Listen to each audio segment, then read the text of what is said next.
കടുത്ത വെയിലും വേനലുമാണ്. ശരീരം പോലെ തന്നെ ചർമ്മവും ക്ഷീണിക്കുന്ന അവസ്ഥ. ചർമ്മത്തിനുണ്ടാകുന്ന കരുവാളിപ്പും മറ്റും പ്രധാനപ്പെട്ട വേനൽക്കാല പ്രശ്നങ്ങളാണ്. ഇതിന് പരിഹാരമായി നാം ഉപയോഗിക്കുന്നതാണ് സൺസ്ക്രീൻ എന്നത്. എന്നാൽ ഇത് കൃത്യമായ രീതിയിൽ കൃത്യമായത് നോക്കി വാങ്ങുകയും വേണം. എന്നാലേ ഗുണം കാണൂ.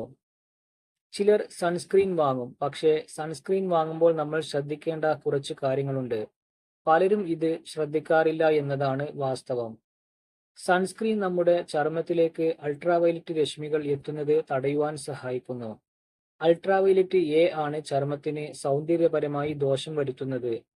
ബി ആണ് ക്യാൻസർ പോലുള്ളവ ഉണ്ടാക്കുന്നത്. സി DNA നാശം വരെയുണ്ടാക്കും. സൺസ്ക്രീൻ 6 മാസത്തിന് മുകളിലുള്ള കുട്ടികൾക്ക് വരെ ഉപയോഗിക്കാം. ശരീരത്തിന്റെ പുറമേ കാണുന്ന ഭാഗങ്ങളിലെല്ലാം പുരട്ടാം. മുഖത്ത് മാത്രമല്ല, കൈക്കാലുകളിലും കഴുത്തിലും ചെവിയിലുമെല്ലാം പുരട്ടാം. സൺസ്ക്രീൻ ജെല്ല് വേണോ ലോഷൻ വേണോ എന്ന് നമുക്ക് ചിലപ്പോൾ സംശയമുണ്ടാകാം.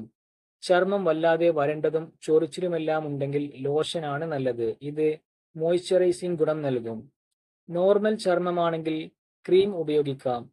മുഖക്കുരു വരുന്നവരാണെങ്കിൽ ജെല്ല് ഉപയോഗിക്കാം. വെയിലത്തേക്ക് പോകുന്നതിന് 20 മിനിറ്റ് മുൻപായി ഇത് പുരട്ടിയാലേ ഗുണം ലഭിക്കുകയുള്ളൂ. സൺസ്ക്രീൻ ഉപയോഗിക്കുന്നതിന് മുൻപായി മോയ്സ്ചറൈസർ പുരട്ടുന്നത് നല്ലതാണ്. ഇതാണ് ചർമ്മത്തിന് അടിസ്ഥാന സംരക്ഷണം നൽകുന്നത്.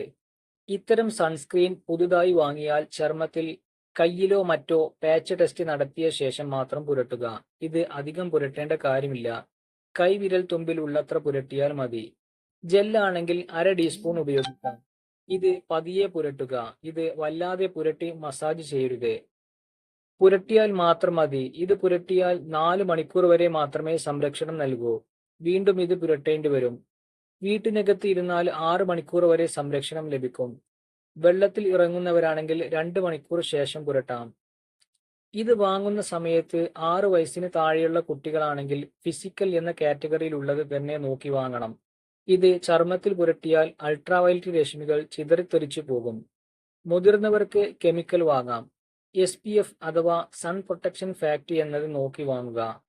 30 മുതൽ 40 കാറ്റഗറിയിലുള്ളത് മതിയാകും. എന്നാൽ കൂടുതൽ വെയിൽ ഏൽക്കുന്നത് കാരണം UVA ടൈപ്പ് നോക്കി വാങ്ങുക. PA+ കാറ്റഗറിയിലുള്ളതും നോക്കി വാങ്ങുക. എക്സ്പയറി ഡേറ്റ് നോക്കി വാങ്ങാൻ പ്രത്യേകം ശ്രദ്ധിക്കണം.